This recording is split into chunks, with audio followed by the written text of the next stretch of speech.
নজর রাখবো পরবর্তী খবরে। ইতিমধ্যে কিন্তু বঙ্গে শুরু হয়েছে এসআইআর প্রক্রিয়া। আর এসআইআর নিয়ে এবার বিজেপি বিধায়কের মামলা।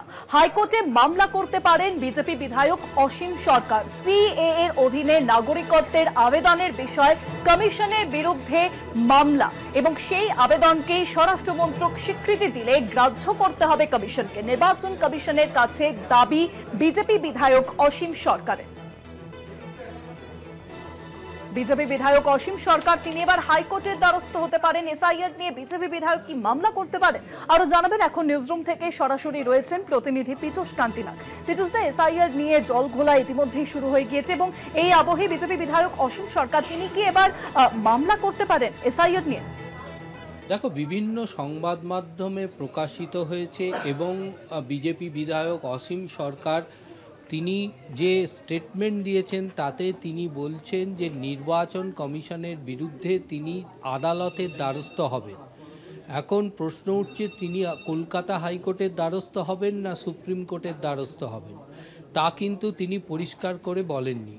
তবে তার এই আদালতে দ্বারস্থ হওয়ার যে বিষয়বস্তু তিনি তার সংবাদ মাধ্যমের কাছে প্রকাশ করেছেন, সেই বিষয়টি হচ্ছে যে তার বক্তব্য যে সিএএ নিয়ে যে ইতিমধ্যে যারা আবেদন করেছে তার উদ্বেগ হচ্ছে উত্তর ২৪ পরগনার মতুয়া সম্প্রদায়কে নিয়ে, অর্থাৎ ঠাকুরনগর এবং নদিয়ার যে সমস্ত মতুয়া সম্প্রদায় রয়েছেন তাদের অনেকেই এই এসআইআর আর সিএএর মধ্যে পড়ে তারা অনেকেই কিন্তু আতঙ্কে রয়েছেন যে তাদের ভোটার লিস্টে নাম উঠবে কিনা।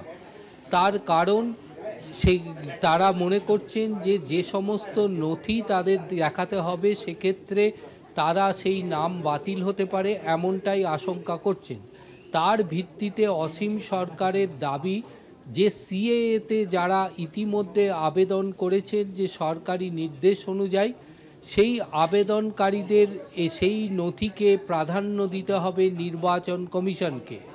সিএএ এবং 6(b) ধারা অনুযায়ী যে বিশেষভাবে উল্লেখ রয়েছে যে সিএএ হলে যে সমস্ত নথির ভিত্তিতে তারা সিএএর অধীনে নাগরিকত্বের জন্য আবেদন জানিয়েছেন এবং সেই আবেদনের পর যে তারা যে স্বীকৃতি পেয়েছেন সেই স্বরাষ্ট্র মন্ত্রকের স্বীকৃতির নথি দিলেই তাদেরকে যেন এসআইআর সংক্রান্ত বিষয়ে ভোটার তালিকা খসড়া ভোটার তালিকার ক্ষেত্রে তাদেরকে সম্পূর্ণভাবে অনুমোদন দেওয়া হয়। এখনও পর্যন্ত এ বিষয়ে নির্বাচন কমিশন পরিষ্কার করে কিছু না বলার জন্যই তিনি নির্বাচন কমিশনের বিরুদ্ধে মামলা দায়েরের এক সিদ্ধান্তের কথা তিনি জানিয়েছেন। তবে এই মুহূর্ত পর্যন্ত তিনি কিন্তু আদালতে কোনো মামলা এখনও পর্যন্ত দায়ের করেননি।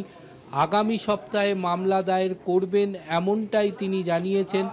তবে তার একটাই দাবি, যারা সিএএ অর্থাৎ মতুয়া সম্প্রদায় এবং অন্যান্যরা যারা সিএএতে নাগরিকত্বের জন্য আবেদন জানিয়েছে তাদের সেই আবেদনের অনুমোদন পেলে স্বরাষ্ট্র মন্ত্রকের সেই অনুস্বীকৃতির যে শংসাপত্র তা দিয়েই যেন এই নির্বাচন কমিশনের এসআইআর প্রক্রিয়ায় নির্বাচন কমিশন তাদের অনুমোদন দেয়। অনেক ধন্যবাদ পীযূষ দা। নিউজরুম থেকে সরাসরি ছিলেন প্রতিনিধি পীযূষ কান্তিনাথ।